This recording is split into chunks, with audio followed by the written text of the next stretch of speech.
Good morning money persons, welcome to ask money Parshu. ఈరోజు ask money పర్షులో కొంచెం డిఫరెంట్గా అంటే మీరు పంపించిన క్వశ్చన్స్కి నేను ఆన్సర్ చేసే ముందు మార్కెట్లో జరుగుతున్న ఒక ఇష్యూ గురించి మీకు ఎక్స్ప్లెయిన్ చేయాలి. ఎందుకంటే రేపు ఉదయం మీరు హోల్డ్ చేసిన కంపెనీస్లో కూడా ఇలాంటి ఇష్యూస్ జరిగినప్పుడు మీకు దాన్ని ఎలా హ్యాండిల్ చేయాలని తెలియాలి. చాలా ఇంపార్టెంట్ ఇది. ఎస్పెషల్లీ మైనారిటీ షేర్ హోల్డర్స్ని పెద్ద పెద్ద కంపెనీలు ఇలా మోసం చేయాలని ప్రయత్నించినప్పుడు మనం దాన్ని అపోజ్ చేయడం కూడా మనకు తెలియాలన్నమాట. నా కమింగ్ టు ద ఇష్యూ, మీరందరూ వినే ఉంటారు. ఐసిఐసిఐ సెక్యూరిటీస్ ఏదైతే ఉన్నదో స్టాక్ మార్కెట్లో ఆల్రెడీ లిస్ట్ అయి ఉన్న కంపెనీ ఇది. దీన్ని రివర్స్ మర్జర్ అంటే ఐసిఐసిఐ బ్యాంక్లోకి మర్జ్ చేసేస్తామని చెప్పి ఆల్రెడీ లాస్ట్ ఇయరే అనౌన్స్ చేశారు. దాని రిలేటెడ్గా మర్జర్ రేషియో కూడా అనౌన్స్ చేశారు. ఆ మర్జర్ రేషియో ఏంటంటే ఎవరి దగ్గర అయితే 100 ఐసిఐసిఐ సెక్యూరిటీస్ ఒక షేర్స్ ఉంటాయో వాళ్ళకి 67 ఐసిఐసిఐ బ్యాంక్ ఒక షేర్స్ ఇస్తా ఉన్నారు. నో ఫ్రైడే రోజు క్లోజింగ్ ప్రైస్ బట్టి చూసినట్లయితే ఐసిఐసిఐ సెక్యూరిటీస్ 751 రూపీస్ క్లోజ్ అయింది. 100 షేర్స్ ఇంటూ 751 రూపీస్ చేసినట్టయితే అది 75,100 రూపీస్ అవుతుంది. అండ్ ఐసిఐసిఐ బ్యాంక్ 67 షేర్స్ ఇస్తా ఉన్నారు కదా, ఆ 67 ఇంటూ ఫ్రైడే రోజు క్లోజింగ్ ప్రైస్ ఐసిఐసిఐ బ్యాంక్ది 1090 రూపీస్ క్లోజ్ అయింది. అది అరౌండ్ 73,000 రూపీస్ అయితే అవుతుంది అన్నమాట. సో ఆ గ్యాప్ ఏదైతే ఉన్నదో నవ్వు చాలామంది అనుకోవచ్చు ఇలాంటి గ్యాప్స్ మనకి మర్జర్ డిమర్జర్స్ అయినప్పుడు ఉంటాయి కదా అని చెప్పి. ప్రాబ్లం ఈ గ్యాప్ కాదు.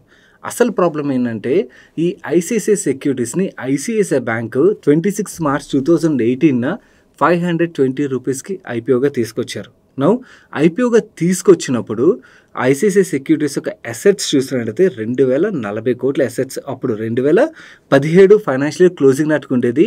అదే లాస్ట్ ఇయర్ అంటే 2023 ఫైనాన్షియల్ క్లోజింగ్ నాటికి వీళ్ళ అసెట్లు చూసినట్టయితే 20,000 కోట్లకి గ్రో అయింది. అంటే అసెట్స్ అప్పటి నుంచి ఇప్పుడు చూసినట్టయితే 10x గ్రో అయ్యాయి. ఓకే, అప్పటి నుంచి ఇప్పటికీ రెవెన్యూ చూసినట్టయితే 2017లో ఆ ఐసిఐసిఐ సెక్యూరిటీస్ డెలివర్ చేసిన రెవెన్యూ 1,403 క్రోర్స్ అయినట్టయితే లాస్ట్ ఇయర్ వీళ్ళు జనరేట్ చేసిన రెవెన్యూ 3,400 క్రోర్స్ పైనే. అదే మనం టీటీఎం రెవెన్యూ చూసినట్టయితే ఇంకా ఎక్కువగా కనబడుతుంది.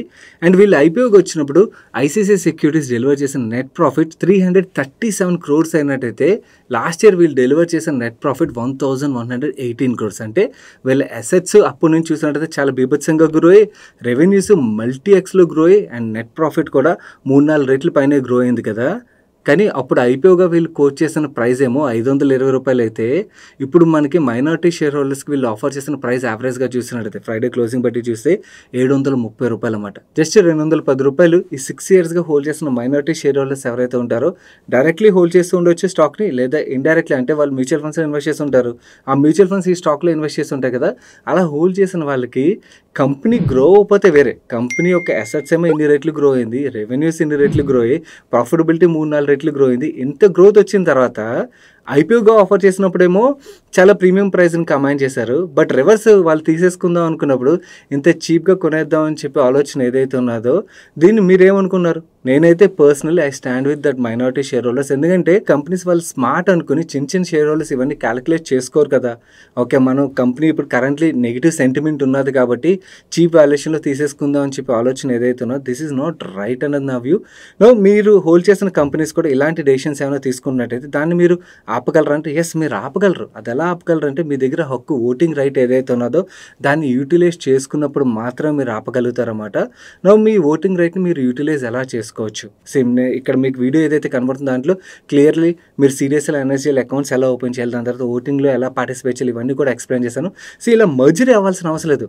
ప్రమోటర్స్ వాళ్ళ ఏదైతే ఇన్కమ్ ఉంటుందో దాన్ని చాలా అబ్నార్మల్గా పెంచుకున్నారనుకోండి, దాన్ని మీరు అపోజ్ చేయొచ్చు. లేదా ప్రమోటర్స్ ఇంకేదైనా మీకు నచ్చిన ఆర్ కంపెనీకి ఫేవరబుల్గా కాకుండా ప్రమోటర్స్ ఫేవరబుల్ డెసిషన్స్ తీసుకున్నారనుకోండి, వాటిని మీరు ఈ ఓటింగ్ ద్వారా అపోజ్ చేయొచ్చు అన్నమాట. ఒకవేళ మీరు ఈ ఐసిఐసిఐ సెక్యూరిటీస్ ఒక స్టాక్ని హోల్డ్ చేస్తున్నట్టయితే మీరు ఆలోచించి మీ డెసిషన్ అయితే తీసుకుని, నేనైతే పర్సనల్లీ ఐసిఐసిఐ బ్యాంక్ తీసుకున్న మైనారిటీ షేర్ హోల్డర్స్ అగెన్స్ట్గా తీసుకున్న డెసిషన్ ఏదైతే ఉన్నదో దిస్ ఈజ్ నాట్ రైట్ అన్నది నా వ్యూ. ఎందుకంటే చాలా చీప్గా కంపెనీని ఇన్ని సంవత్సరాలుగా గ్రో అయిన కంపెనీని మార్కెట్ జస్ట్ సెంటిమెంట్ నెగిటివ్ ఉన్నది కదా అని చెప్పి తక్కువ ప్రైస్లో కొనేసుకుందాం, పాపం చిన్న షేర్ హోల్డర్స్కి అసలు ఐడియా లేదు కదా అని చెప్పి ఆలోచన ఏదైతే ఉన్నదో ఇది రైట్ కాదు. ఇది ఒక విధంగా మైనారిటీ షేర్ హోల్డర్స్కి ఐసిఐసిఐ బ్యాంక్ అన్యాయం చేస్తుంది అన్నది నా వ్యూ. ఆల్రెడీ చాలా మ్యూచువల్ ఫండ్స్ హోల్డ్ చేస్తున్నాయి కదా ఈ స్టాక్ని. వీటిలో క్వాంటమ్ మ్యూచువల్ ఫండ్ అయితే అపోజ్ చేసినట్టుగా పబ్లిక్లీ అనౌన్స్ చేసింది. మిగిలిన మ్యూచువల్ ఫండ్స్ ఎలాంటి డెసిషన్ తీసుకుంటే చూడాలి. యూనిట్ హోల్డర్స్ ఫేవరబుల్గానే మ్యూచువల్ ఫండ్స్ డెసిషన్ అయితే తీసుకోవాలి. వాళ్ళకి ఐసిఐసిఐ బ్యాంక్తో ఫ్రెండ్షిప్ ఉండొచ్చు, బట్ ఫ్రెండ్షిప్ ఉన్నా కూడా ఆల్వేస్ యూనిట్ హోల్డర్స్ ఒక ఫేవరబుల్గానే డెసిషన్ తీసుకోవాలి. లెట్స్ సీ వాళ్ళు ఎలాంటి డెసిషన్ తీసుకుంటారు చూడాలి. మన నెక్స్ట్ క్వశ్చన్ నవీన్ గారు అడుగుతున్నారు. I recently watched your wastewater management video last week.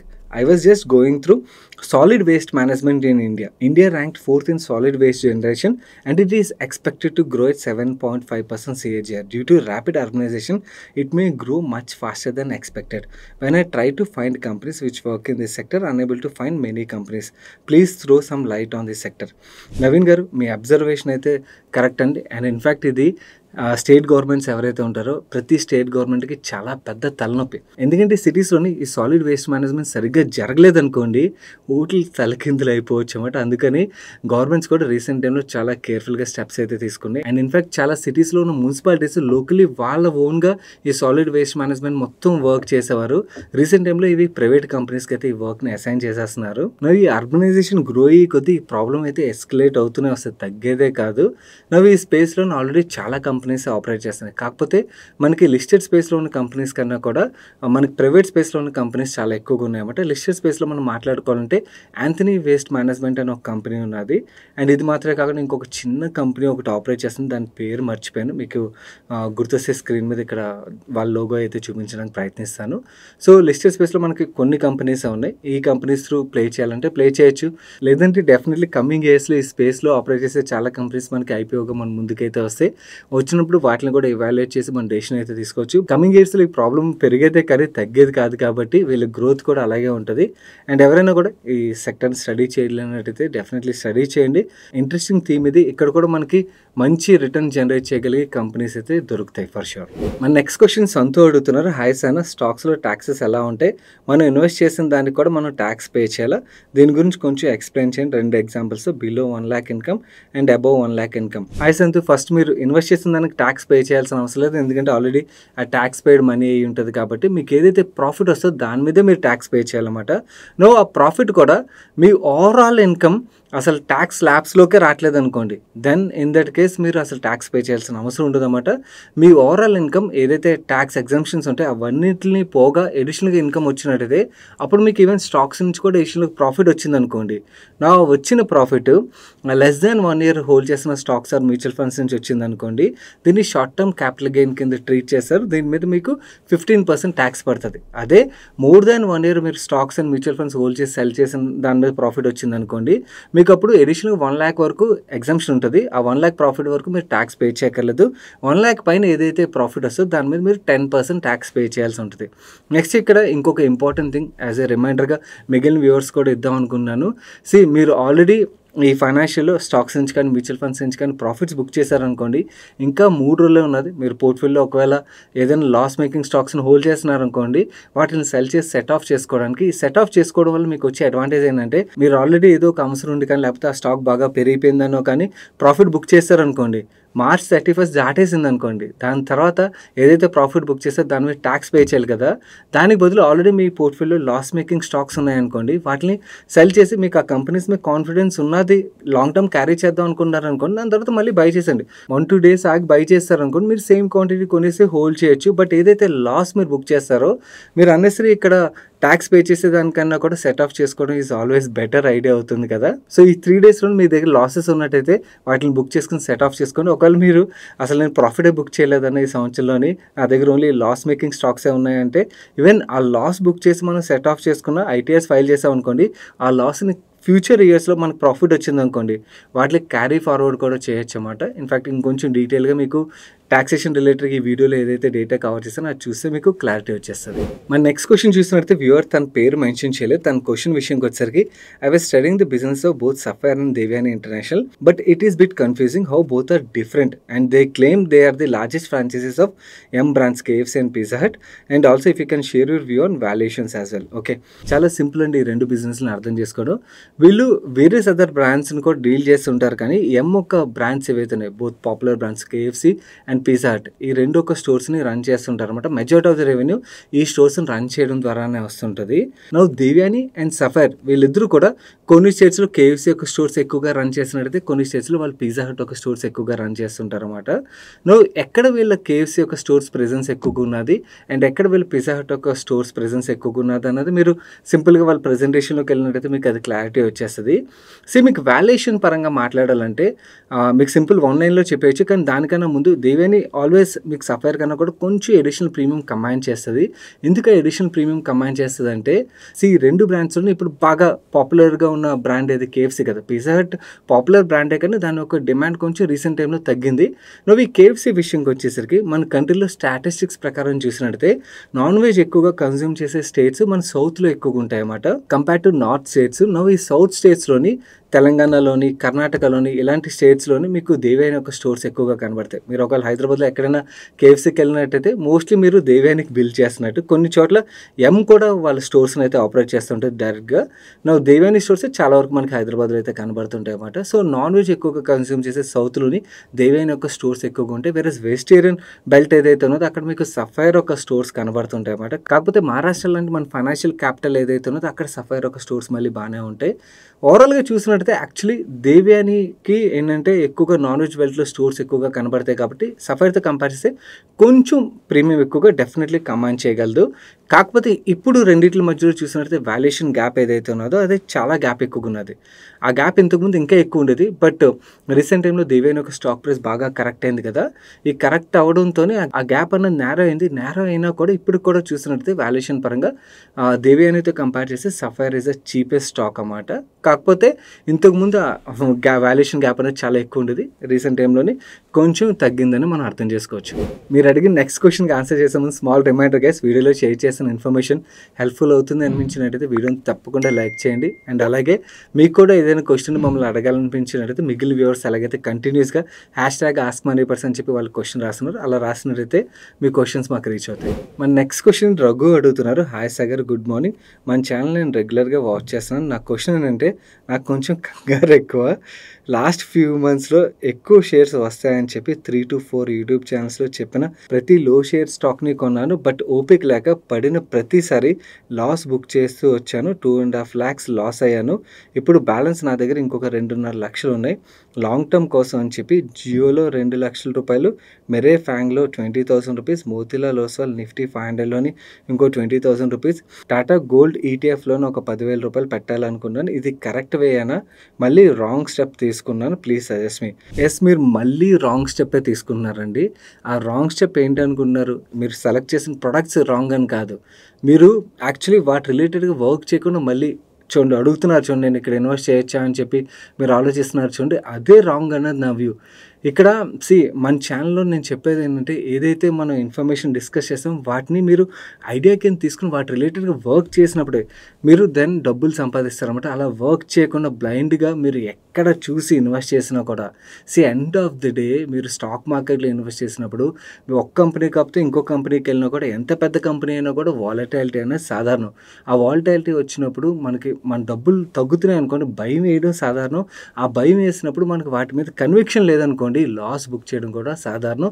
అదే మీ దాంట్లో జరుగుతుందన్నమాట. మనం లాస్ బుక్ చేయకుండా కాన్ఫిడెంట్గా ఎప్పుడు హోల్డ్ చేయగలుగుతామంటే మనం ఏవైతే కొన్న వాటి మీద మనకి ఫుల్ క్లారిటీ ఉండాలి. మీకు ఇప్పుడు ఏవైతే ప్రొడక్ట్స్ సెలెక్ట్ చేశారో వాటి మీద మీకు క్లారిటీ ఉందా? క్లారిటీ ఉన్నట్టయితే దెన్ మీరు తీసుకున్న డెసిషన్ రైట్ డెసిషన్ అవుతుంది. అదే మీరు క్లారిటీ లేకుండా మళ్ళీ ఇప్పుడు నన్ను అడుగుతున్నారు కదా, రేపొద్దు ఇంకొక ఛానల్ దగ్గరికి వెళ్ళి ఎక్కడో అడుగుతారు, అక్కడ వీటి గురించి నెగిటివ్గా ఎవరైనా మాట్లాడారు అనుకోండి, మళ్ళీ కంగారు పడి ఆ టైంలో మీకు నెగిటివ్లో ఉన్నదనుకోండి అమ్మేస్తారన్నమాట. అదే మీరు అక్కడ ఎక్కడ కాకుండా మీ ఓన్ కన్విక్షన్ బిల్డ్ చేసుకుని దెన్ మీరు వాటిలో ఇన్వెస్ట్ చేశారనుకోండి, అప్పుడు మీకు వాటి నుంచి లాంగ్ టర్మ్ వెల్త్ క్రియేషన్ జరుగుతుంది. అలా కాకుండా ఇలా మీరు ఎన్నాళ్ళు ఇన్వెస్ట్ చేసినా కూడా మీ డబ్బులు కోల్పోవడమే తప్పించి మీరు డబ్బులు సంపాదించడం అనేది జరగదు. మిగిలిన వ్యూవర్స్ కూడా కింద కామెంట్స్లో చాలామంది అడుగుతుంటారు, అన్న నేను ఈ స్టాక్లోని ₹1,00,000 ఇన్వెస్ట్ చేశాను, నేను ఇన్వెస్ట్ చేసింది కరెక్టేనా అని చెప్పి. ఫస్ట్ మీరు ఇన్వెస్ట్ చేసే ముందు ఆ పని చేయాలి. అంటే కరెక్టా కాదా అనేది 1-2 సార్లు ఆలోచించాలి. ఇన్ఫ్యాక్ట్ అడిగిన తర్వాత లెట్స్ సే నేను నా వ్యూ ఏంటో షేర్ చేశాను అనుకోండి, దాని తర్వాత నుంచి మీరు మీ ఓన్ వర్క్ చేయాలి. ఎందుకంటే నా వ్యూ ఈజ్ నా వ్యూ కదా. సో మీరు మీ వ్యూని బిల్డ్ చేసుకుంటేనే కదా మీకు కన్విక్షన్ బిల్డ్ అవుతుంది. మీ వ్యూని బిల్డ్ చేసుకోకుండా మీరు ఏ కంపెనీలో ఇన్వెస్ట్ చేసినా ఆర్ ఈవెన్ మ్యూచువల్ ఫండ్లో ఇన్వెస్ట్ చేసినా కూడా మీరు ఎప్పటికీ డబ్బులు సంపాదించరు, రాసి పెట్టుకోండి.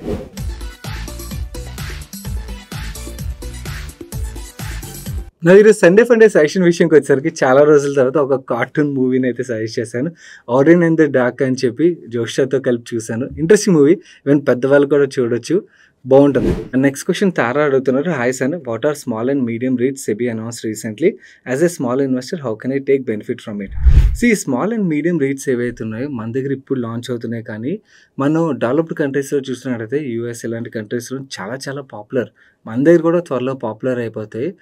బేసికలీ మనం రియల్ ఎస్టేట్ సెక్టర్ని అర్థం చేసుకున్నట్టయితే రెరా ఎప్పుడైతే ఇంప్లిమెంట్ అయిందో దాని తర్వాత most of the large real estate players ఎవరైతే ఉన్నారో వాళ్ళు అన్ఆర్గనైజ్డ్గా ఏదైతే వాళ్ళ బిజినెస్ని ఆపరేట్ చేశారో దాని నుంచి ఆర్గనైజ్డ్ వేకి మూవ్ అవుతున్నారు. అండ్ కంప్లీట్లీ రీసెంట్ టైంలో చూస్తుంటే మీరు అపార్ట్మెంట్స్ అవి పెద్ద పెద్ద రియల్ ఎస్టేట్ బిల్డర్స్ ఎవరైతే ఉంటారో వాళ్ళ దగ్గర కొనాలంటే ఇంతకుముందు బ్లాక్ వైట్ ఇవన్నీ ఉండేవి, కానీ ఇప్పుడంతా కూడా వైట్లోనే ట్రాన్సాక్షన్స్ అన్నీ నడుస్తున్నాయి కదా. సో ఈ చేంజ్ ఏదైతే ఉందో దీంతోనే రీట్స్ కూడా ఫ్యూచర్లో మనం చాలా మంచి డిమాండ్ అయితే ఎక్స్పెక్ట్ చేయొచ్చు. ఆల్రెడీ మార్కెట్లో ఉన్న లిస్ట్ అయి ఉన్న రీట్స్ ఏవైతే ఉన్నాయో వాటికి ఈ ఎస్ఎం రీట్స్ అంటారన్నమాట, స్మాల్ అండ్ మీడియం రీట్స్ ఏవైతే వీటికి మధ్యలో ఉండే డిఫరెన్స్ ఏంటంటే ఆల్రెడీ మార్కెట్లో లిస్ట్ అయి ఉన్న రీట్స్ అన్నీ కూడా మీకు లార్జ్ స్కేల్ ప్రాజెక్ట్స్ ఏవైతే ఉన్నాయో పెద్ద పెద్ద ఐటీ పార్క్స్ కానీ లేకపోతే పెద్ద షాపింగ్ మాల్స్ ఏవైతే ఉన్నాయో వాటిలో వీళ్ళు క్యాపిటల్ ఇన్ఫ్యూజ్ చేస్తుంటారన్నమాట. వెరీస్ ఈ ఎస్ఎం రీట్స్ విషయంకి వచ్చేసరికి మీకు చాలా చాలా చిన్న ప్రాజెక్ట్స్, అంటే మీ ఏరియాలో ఒక చిన్న హాస్పిటల్ ఉన్నది, ఆ హాస్పిటల్లోని ఎస్ఎం రీటైల్ ఇన్వెస్ట్ చేయొచ్చు అన్నమాట. అక్కడి నుంచి కూడా మంచి రెంటల్ ఇల్లు వచ్చే ఆస్కారం ఉన్నది కదా. అండ్ ఇన్ఫ్యాక్ట్ ఇంకోటి ఎస్ఎం రీట్స్లో ఉండే బ్యూటీ ఏంటంటే వీళ్ళు చిన్న చిన్న ప్రాజెక్టుల్లో కూడా ఇన్వెస్ట్ చేయగలరు, కాబట్టి వీళ్ళు చాలా ప్రాజెక్టుల్లో అయితే ఇన్వెస్ట్ చేయగలరు అన్నమాట. దానివల్ల మీకు ఆ డైవర్సిఫికేషన్ కూడా దొరుకుతుంది అండ్ రిస్క్ అనేది కూడా తగ్గుతుంది. అండ్ ఈ ఎస్ఎం రీట్స్ కరెంట్లీ చూసినట్టయితే రీసెంట్గా ఇప్పుడే కదా సెబీ అనౌన్స్ చేసింది. సో మనం వీటి ద్వారా బెనిఫిట్ పొందాలంటే కొన్నాళ్ళు అయితే వెయిట్ చేయాల్సి ఉన్నది. డెఫినెట్లీ ఎస్ఎం రీట్స్ కూడా త్వరలో లిస్టింగ్కి అయితే వస్తాయి, వచ్చినప్పుడు మనం వాటి ద్వారా బెనిఫిట్ అయితే పొందొచ్చు. ఇప్పుడు ఎగ్జిస్టింగ్ రీట్స్ ఏవైతే ఉన్నాయో అవి కూడా అంత పెద్ద పాపులర్ అయితే అవ్వలేదు.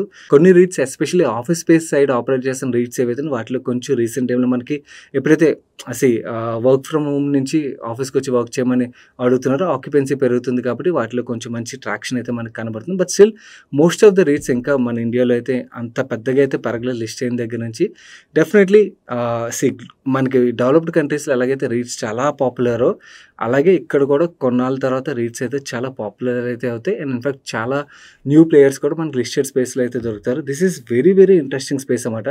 చాలామంది డైవర్సిఫై చేసుకుందాం అనుకుంటారు కదా వాళ్ళ పోర్ట్ఫోలియోని, కొంచెం పార్ట్ ఈక్విటీస్లోని, కొంచెం పార్ట్ గోల్డ్లోని, కొంచెం పార్ట్ డెట్లోని ఇలా ఆలోచిస్తుంటారు కదా. అలా ఆలోచిస్తున్న వాళ్ళకి REIT is one more best option to diversify your money అన్నమాట. మనం రియల్ ఎస్టేట్ ఫిజికల్లీ కొనాలనుకోండి, మనం పెట్టాల్సిన అమౌంట్ చాలా ఎక్కువగా ఉంటుంది, ఈవెన్ లిక్విడిటీ అనేది చాలా తక్కువగా ఉంటుంది కదా. వెరీస్ మనం రీట్ రూపంలో పార్టిసిపేట్ చేసాం అనుకోండి, మనకు ఆ రెంటల్ ఇన్కమ్ రిలేటెడ్ ఆపర్చునిటీ ఏదైతే ఉన్నదో దాంట్లో మనం పార్టిసిపేట్ చేయొచ్చు. ఈవెన్ మనం ఎగ్జిట్ అవ్వాలన్నా కూడా మనకు ఆ లిక్విడిటీ అన్నది చాలా ఈజీ అవుతుంది. మన నెక్స్ట్ క్వశ్చన్ మహేష్ అడుగుతున్నారు. Hi Sagar, my name is Mahesh, I admire your teams work. నా ఏజ్ 33 years. నేను 4 years back credit card and personal loan ట్రాప్లో పడ్డాను.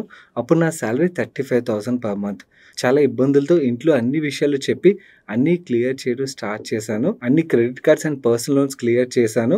బట్ కొన్ని లేట్ పేమెంట్ ఫీ వల్ల నా సిబిల్ స్కోర్ ప్రెజెంట్ 700 అయింది. ఇప్పుడు నా శాలరీ 1,25,000 రూపీస్. పోస్ట్ కటింగ్స్ నా టేక్ హోమ్ 1 lakh రూపీ వస్తుంది. నేను మా ఊర్లో చిట్టి కడుతున్నాను 4 months నుంచి ఫర్ 10 lakhs ఆఫ్ 20 months. ఇప్పుడు నాకు మ్యారేజ్ కూడా అయింది, ఒక బాబు కూడా ఉన్నాడు. నాకు ఎలాంటి ప్రాపర్టీస్ లేవు అండ్ లోన్స్ కూడా ఏమీ లేవు. నేను ఎలాంటి ఇన్వెస్ట్మెంట్ చేస్తే బాగుంటుంది, ఏదైనా సజెషన్ ఇవ్వగలరు?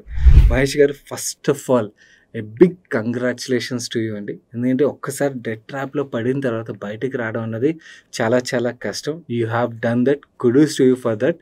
అండ్ కమింగ్ టు మీ ప్లాన్ విషయంకి వచ్చేసరికి నా సజెషన్ ఏంటంటే, మీ దగ్గర ఏదైతే మీ ఎక్స్పెన్సివ్ పోగా డబ్బులు ఉన్నాయో వాటిని ఎక్కడ పడితే అక్కడ ఇన్వెస్ట్ చేయాలని చెప్పి ఆలోచించే దానికన్నా కూడా నా ఫస్ట్ సజెషన్ మీ ఫైనాన్షియల్ ప్లాన్ కూర్చొని చేసుకోండి.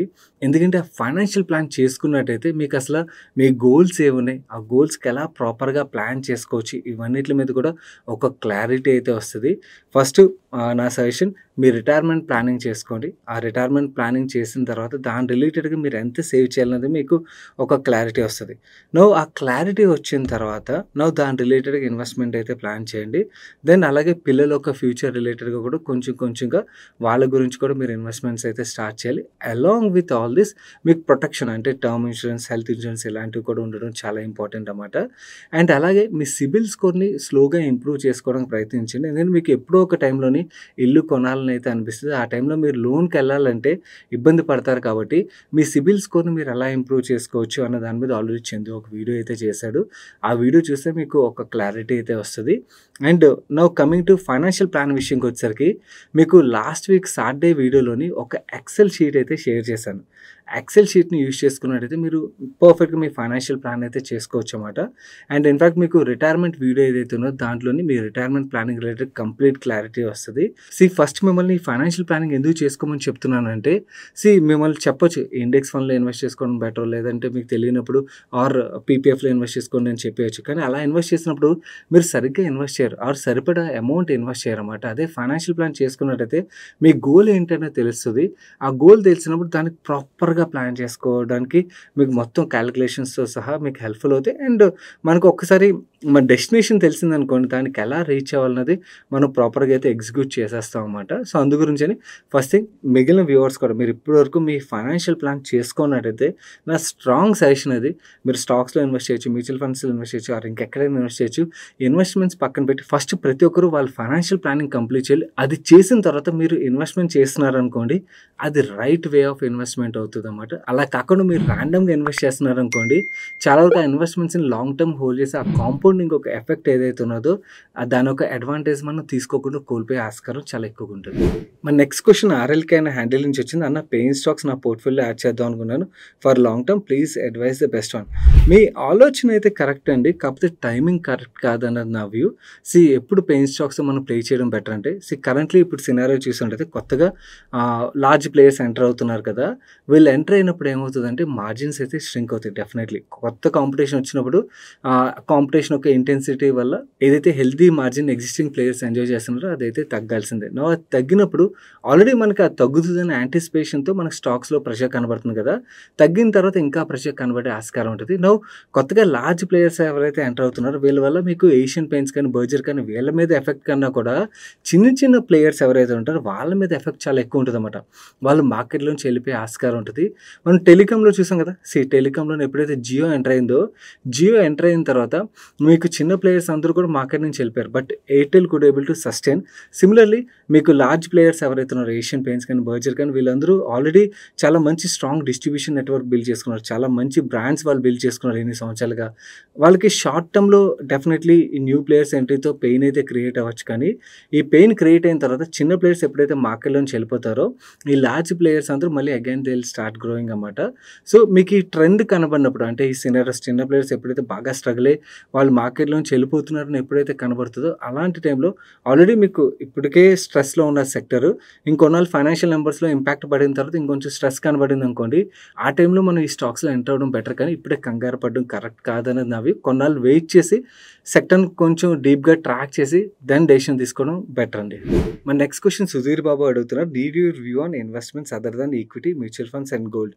I heard there are alternate investment options in websites like Altgraph, Grip Investments, etc. with guaranteed returns. Please pick my question.